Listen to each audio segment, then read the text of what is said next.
வணக்கம். இது பரதி ஊடகத்தின் மதிய நேர பிரதான செய்திகள். முதலில் தலைப்புச் செய்திகள். கோவிலுக்கு அருகில் மர்மமாக உயிரிழந்து கிடந்த இளைஞன் குழப்பத்தில் போலீசார். இன்று காலை இடம்பெற்ற அசம்பாவிதம், பயணிகள் பலர் காயம். அரசு விடுமுறையில் மாற்றம், வெளியான அதிவிசேட வர்த்தமானி அறிவித்தல். பிள்ளையான் சிறையில் இருந்தபோது நடந்துள்ள ரகசிய சந்திப்புகள், வெளிவரும் திடுக்கிடும் தகவல்கள். காரொன்றிலிருந்து பெருந்தொகை வெடிபொருட்கள், சந்தேக நபர் அதிரடி கைது. பணத்தகராறினால் ஒருவர் அடித்துக் கொலை. பேருந்தில் சிறுமிக்கு நடந்த பயங்கரம், இராணுவ சிப்பாயின் அருவருப்பான செயல்.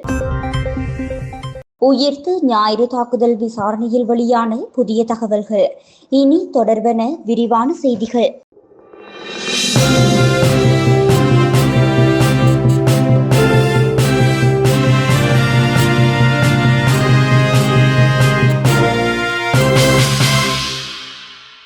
மட்டக்குழியில் இளைஞர் ஒருவரின் சடலம் மீட்கப்பட்டுள்ளதாக போலீஸ் ஊடக பிரிவு தெரிவித்துள்ளது.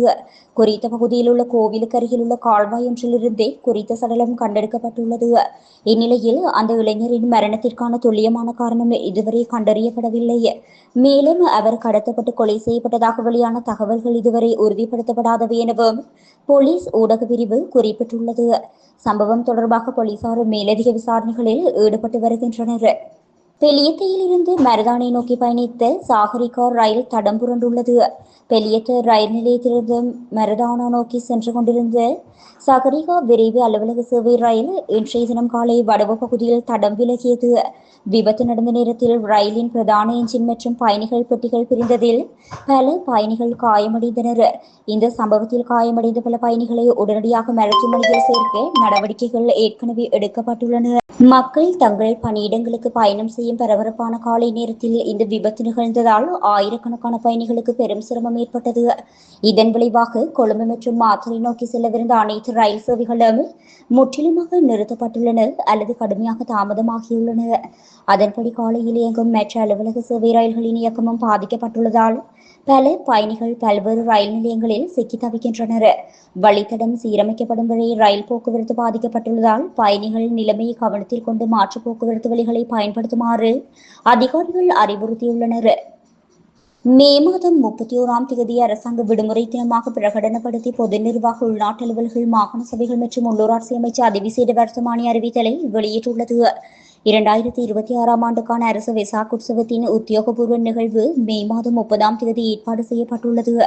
இதற்கமைய முன்னதாக மே மாதம் 2ஆம் தேதி வழங்கப்படவிருந்த விடுமுறையை திருத்தம் செய்து இந்த வர்த்தமானி வெளியிடப்பட்டுள்ளது. இந்த வர்த்தமானி அறிவிப்பு பொது நிர்வாகம் மாகாண சபைகள் மற்றும் உள்ளூராட்சி அமைச்சர் பேராசிரியர் சந்தனா அபேரத்னவின் கையொப்பத்துடன் வெளியிடப்பட்டுள்ளது.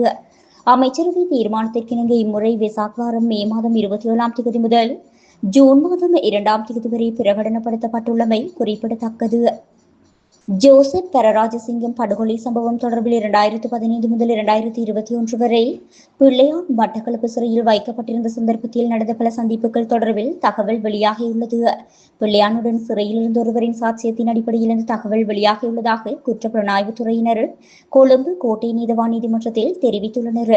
கொழும்பு கோட்டை நீதவான் நீதிமன்றத்தில் குற்றப்புலனாய்வுத்துறையினர் சமர்ப்பித்துள்ள தகவலின்படி பரராஜ சிங்கம் படுகொலை செய்யப்பட்ட சம்பவம் தொடர்பில் 2015 முதல் 2021 வரை மட்டக்களப்பு சிறைச்சாலையில் பிள்ளையான் தடுத்து வைக்கப்பட்டிருந்த போது பேராசிரியர் ரொஹான் குணரத்ன அவரை 3 சந்தர்ப்பங்களில் நேரில் சந்தித்து பேசியுள்ளார். இந்த சந்திப்புகளின் போது பேராசிரியர் குணரத்னவுடன் 2 பெண்கள் சென்றுள்ளனர். அவர்களில் ஒருவர் பின்னர் நேரடியாக இலங்கை ராணுவத்தில் மேஜர் தரத்துக்கு நியமிக்கப்பட்டதாக குற்றப்புலனாய்வுத்துறையினர் நீதிமன்றில் சுட்டிக்காட்டினர். அவர்கள் மூவரும் பேசிக் கொண்டிருந்த போது எவராவது அருகில் சென்றால் பேச்சை மாற்றி விடுவார்கள் என்றும் சாட்சியாளரை கோடிட்டு குற்றப்புலனாய்வுத்துறையினர் நீதிமன்ற அறிக்கையினையும் வெளியிட்டுள்ளனர்.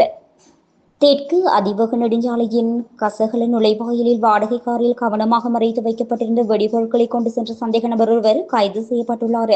அதன்போது அவரிடமிருந்து 14 கிலோகிராம் வெடிமருந்து, 240 ஜெலட்டின் குச்சிகள், 350 கிலோகிராம் அம்மோனியா, 490 டெண்டனேட்டர்கள் மற்றும் 5600 அடி நீளமுள்ள வெடிமருந்து கம்பி ஆகியவற்றையும் காவல்துறையினர் பறிமுதல் செய்துள்ளனர்.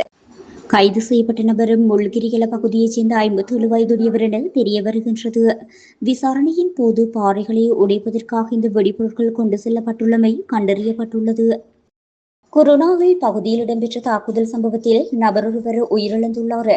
குறித்த சம்பவம் நேற்றைய தினமிரவு குருநாகல் காவல்துறை பிரிவுக்குட்பட்ட முத்தெட்டுகள பகுதியில் இடம்பெற்றுள்ளதாக காவல்துறையினர் தெரிவித்துள்ளனர். சம்பவம் தொடர்பில் மேலும் தெரிய வருகையில் உயிரிழந்தவருக்கும் அவரது அயல் வீட்டாருக்கும் இடையில் நிலவிய பண தகராறு முற்றியதே இந்த கொலைக்கு காரணம். மேலும் இந்த கொலை சம்பவம் தொடர்பில் 49 வயதுடைய சந்தேக நபர் ஒருவரை குருநாகல் காவல்துறையினர் கைது செய்துள்ளனர். சம்பவம் தொடர்பான மேலதிக விசாரணைகளை குருநாகல் காவல்துறையினர் முன்னெடுத்து வருகின்றனர். பேருந்தில் 14 வயது சிறுமி ஒருவருடன் பாலியல் சேட்டை புரிந்த புனானி ராணுவ முகாமில் பணியாற்றி வரும் ராணுவ சிப்பாய் ஒருவரை நேற்றைய தினம் கைது செய்துள்ளதாக வாழைச்சேனை போலீசார் தெரிவித்தனர். கடந்த 20ஆம் தேதி புலனறுவையிலிருந்து கல்முனை நோக்கி தனியார் பேருந்தில் 14 வயது சிறுமி அவரது சிறிய தந்தையுடன் வாழைச்சேனையில் உள்ள அவரது வீட்டிற்கு செல்வதற்காக பயணித்துள்ளார். அதேவேளை புனானி ராணுவ முகாமில் கடமையாற்றி வரும் ராணுவ சிப்பாய் விடுமுறையில் வீடு சென்று திரும்பியவர் அதே பேருந்தில் ஏறி சிறுமிக்கருகில் அமர்ந்துள்ளார். பேருந்து மென்னம்பிட்டியை தாண்டி சென்று கொண்டிருந்த போது குறித்த ராணுவ சிப்பாய் சிறுமி மீது பாலியல் சேட்டை செய்ய முற்பட்ட நிலையில் சிறுமி அருகில் இருந்த சிறிய தந்தையிடம் முறையிட்டதை அடுத்து அவர் அந்த ராணுவ சிப்பாய் மீது தாக்குதல் நடத்தியுள்ளார். இதனையடுத்து பேருந்து சாரதி வாழைச்சேனை போலீஸ் நிலையத்திற்கு கொண்டு சென்று நிறுத்தி பேருந்தில் நடந்த சம்பவத்தை தெரிவித்ததை அடுத்து போலீசார் தாக்குதலுக்குள்ளான ராணுவ சிப்பாயை வைத்தியசாலையில் அனுமதித்ததுடன் தாக்குதலை மேற்கொண்ட சிறுமியின் சிறிய தந்தையை கைது செய்து நீதிமன்றில் ஆஜர்படுத்தினர். இது தொடர்பாக விசாரணை மேற்கொண்டு வந்த போலீசார் வைத்தியசாலையில் அனுமதிக்கப்பட்ட ராணுவ சிப்பாய் நோய்குணமாகிய வைத்தியசாலையில் இருந்து நேற்றைய தினம் மாலை வெளியேற முற்பட்ட போது அவரை கைது செய்தனர். கைது செய்யப்பட்டவரை இன்றைய தினம் நீதிமன்றில் ஆஜர்படுத்தப்பட்ட நடவடிக்கை எடுக்கப்பட்டு வருவதாக போலீசார் தெரிவித்தனர். உயிர்த்த ஞாயிறு தாக்குதல்கள் தொடர்பான விசாரணைகளில் பிள்ளையான் முன்னாள் ராஜாங்க அமைச்சர் சிவனேசதுரை சந்திரகாந்தன் மற்றும் பேராசிரியர் ரொஹான் குணரத்ன ஆகியோர் குறித்து புதிய தகவல்கள் கொழும்பு கோட்டை நீதவான் நீதிமன்றில் சமர்ப்பிக்கப்பட்டுள்ளன. பிள்ளையானுடன் சிறையில் இருந்த ஒருவரின் சாட்சியத்தின் அடிப்படையில் இந்த தகவல் வெளியாகியுள்ளது. இந்த சந்திப்புகளின் போது பேராசிரியர் குணரத்னவுடன் 2 பெண்கள் சென்றுள்ளனர்.